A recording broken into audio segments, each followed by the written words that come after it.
This is a PowerPoint created by Kirk Manka. I will have to go very fast through that. It is an overview of assistive technology and it has more than 60 slides, so it will be very, very brief and fast. So here's the definition of assistive technology. It is any item, piece of equipment, or product system that is used to increase, maintain, or improve functional capabilities of individuals with disabilities. We also talk about assistive technology services. So that is any service that directly assists an individual with a disability in the selection, acquisition, or use of an assistive technology device. Here's an overview of legislation that applies to assistive technologies, such as the ADA, the Technology-Related Assistance for Individuals with Disabilities Act, the IDEA, or Section 508 of the Rehabilitation Act. Funding has been always an issue when it comes to assistive technology. So people can get funding through their medical insurance, through school district, vocational rehabilitation programs, Medicare, Medicaid, Social Security, and also work incentives. Now here's a little quiz. Do you think that an AT assistive technology can be a talking wristwatch? Could it be an adjustable height table? Could it be a microwave oven? Could it be a text pager? And the answer to all of these is yes. We need to always make sure that the technology matches the individual because there are so many assistive technologies and so many different individual needs. So we need to make sure that these two match. This PowerPoint is divided into different areas of assistive technology. It talks about computer access, AAC, which is augmentative and alternative communication. Then it talks about learning disabilities, sensor impairments, low-tech solutions, seating, positioning, mobility aids, ADL, which is assistive daily living devices, and recreation. So first of all, computer access. For people who cannot use their hands or feet, they can use a little stick that navigates the keyboard. So we talk about different kinds of input if you cannot use your hands, for example, or can use them just in a limited manner. So you can have alternative keyboards and assistive keyboards. You can use voice recognition, eye gaze, mind control even. You can use all kinds of different switches.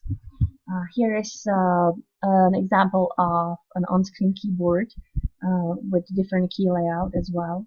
And you can change the rate how you want the letters to be printed and pressed, and also you can use different software types with that. And then now here is the output, so where you get the information out of your computer. It can be visual, it can be auditory, it can be tactile, or it can be an interface between two computers. Augmentative and alternative communication uses probably the largest amount of assistive technology. So there is low-tech and high-tech solutions, dynamic and static displays, different input methods, and different symbol sets as well. Here you can see a few examples of low-tech solutions, such as a simple switch, a simple paper keyboard that you point at, little books, and then more higher-tech keyboards such as IntelliKeys with typical voice output, and all kinds of different tablet-like devices that have multiple layers of information. So, for example, you would have an icon for food, and you click on food, and then it opens up 10, 20 different pictures of food that enables the person to say what food they want. They can be dynamic or static. The static ones, they have paper overlays and they don't change as you click on them. There's different symbol sets, so we can use letters, just our typical letters. We can use objects, which works for the youngest children, and we can also use pictures and iconic images.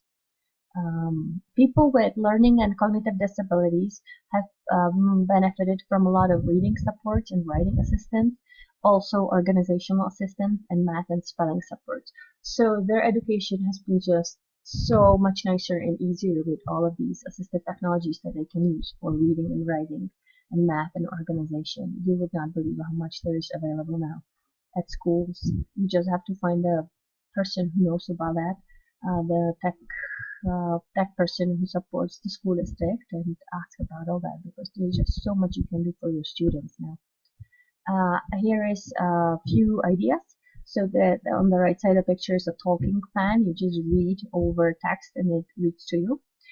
You can also look up words that you don't know, and it gives you a dictionary. There is a simple color highlighting. This is the first paragraph and this is the main idea, so you help the readers navigate the text as they are reading. You can have books on tape, so that enables you to listen to books. It comes with lots of questions and quizzes. The reading fan is on the picture, and you can also have text reading software, so you have any text in your reading software and then the reader reads it to you. Here is a few more ideas. Slantboard is the most simple one. You can create one just using a folder. You can just put a few words on it, like you can see in the picture, and have students make sentences out of it, or choose what is the verb and choose the noun, create a question. There's magnetic poetry, again very simple magnetic board where you use little labels with words to create text. You can label things. You can just use pens and markers for color coding of text. You would not believe how effective that is, and it's so simple and not really costly.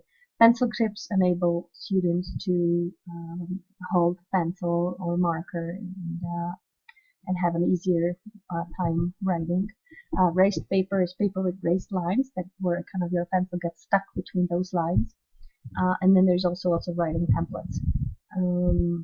Here is portable word processors, keyboards just like AlphaSmart or Dreamwriter.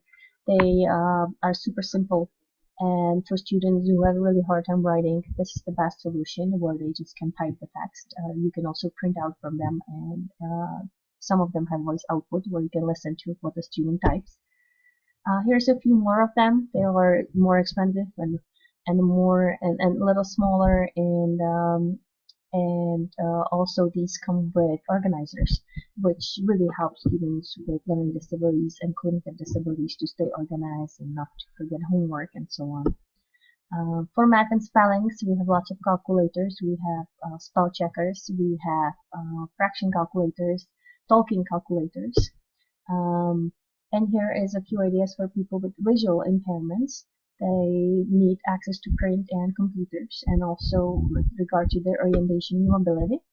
So access to print materials is enabled through OCR and different scanners, video magnifiers, large print, braille, or tactile graphics. Access to multimedia materials is typically done through either just a regular tape recorder or through audio descriptions. And now with things like Echo by Amazon, you can just navigate internet and not even use your radio or your music player. You can just use your voice to navigate that. Access to computers is typically done through magnification of the letters and any content of any screens and websites. There's lots of specialized software programs such as JAWS for students with visual impairments. They need speech output so that they can also hear what is appearing on the computer, so they use screen reading software. Access to computer is typically done through braille displays, which is the lower part of the image you can see. That's the braille part, and above it is the regular keyboard. So they can write in braille, and then it translates into regular writing. For orientation and mobility, they use traditional cane to navigate. They can also use dog guides and also travel aids that speak to them. Here is a few ideas about technologies for people who are deaf. They can use assistive listening devices, telecommunication, interpreting, and access to print. Some of it happens online today, and some of it still happens in the real time. Here is how assistive listening devices look like. So they can either use hardwire system, or they can use FM radio waves, infrared also waves, or they can use induction loop, and that's how the waves get transmitted into their ear and magnified. Here is telecommunication. To make a phone call, if they are deaf, they need to type things, so you can see a little keyboard that translates to the voice message. It can also go through relay services, or it can go through TTY, or real-time translation software.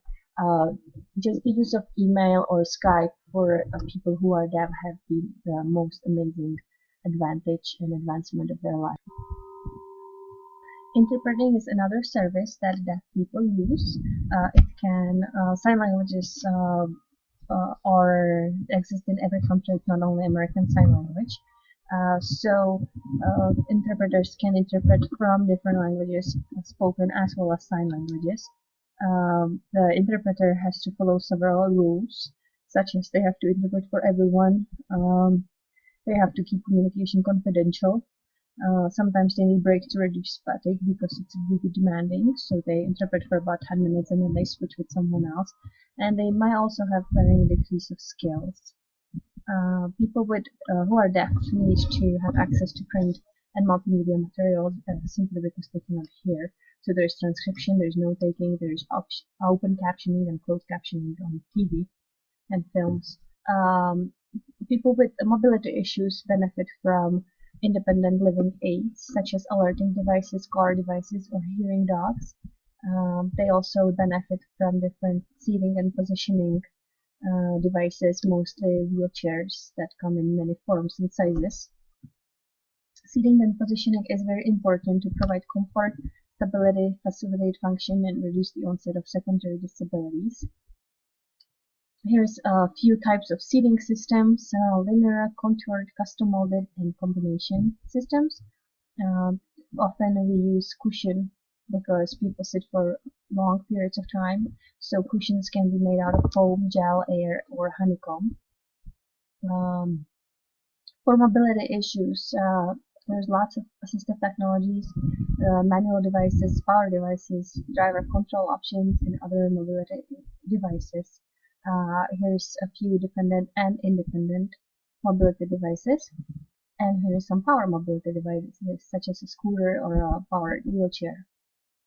Here is standing device, some pushers and walkers, devices that held in space and recline.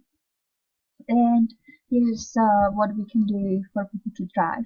So here's proportional driving options, control options, and here's some digital driver control options, and also all kinds of walkers, wheeled walkers, crutches, and canes.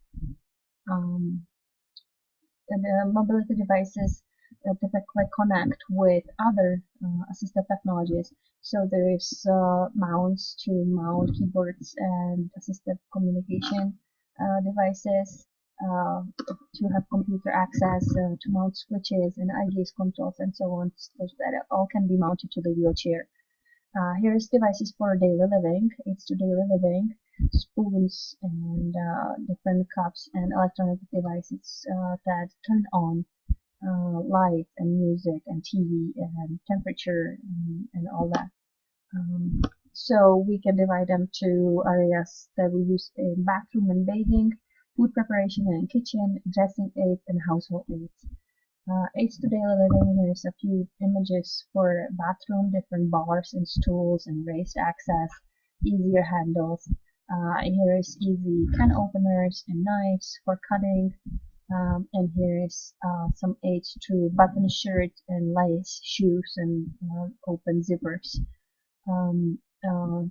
Here is a few more kind of handling devices to be able to open door with keys, or handle for doorknobs, and a little rod that brings things closer to you. People also use electronic aids that can typically use that typically control all aspects of the environment, and they can be simple or they can be pretty complex. Recreation is an important area that is often overlooked, but people use this technology for outdoor and indoor recreation.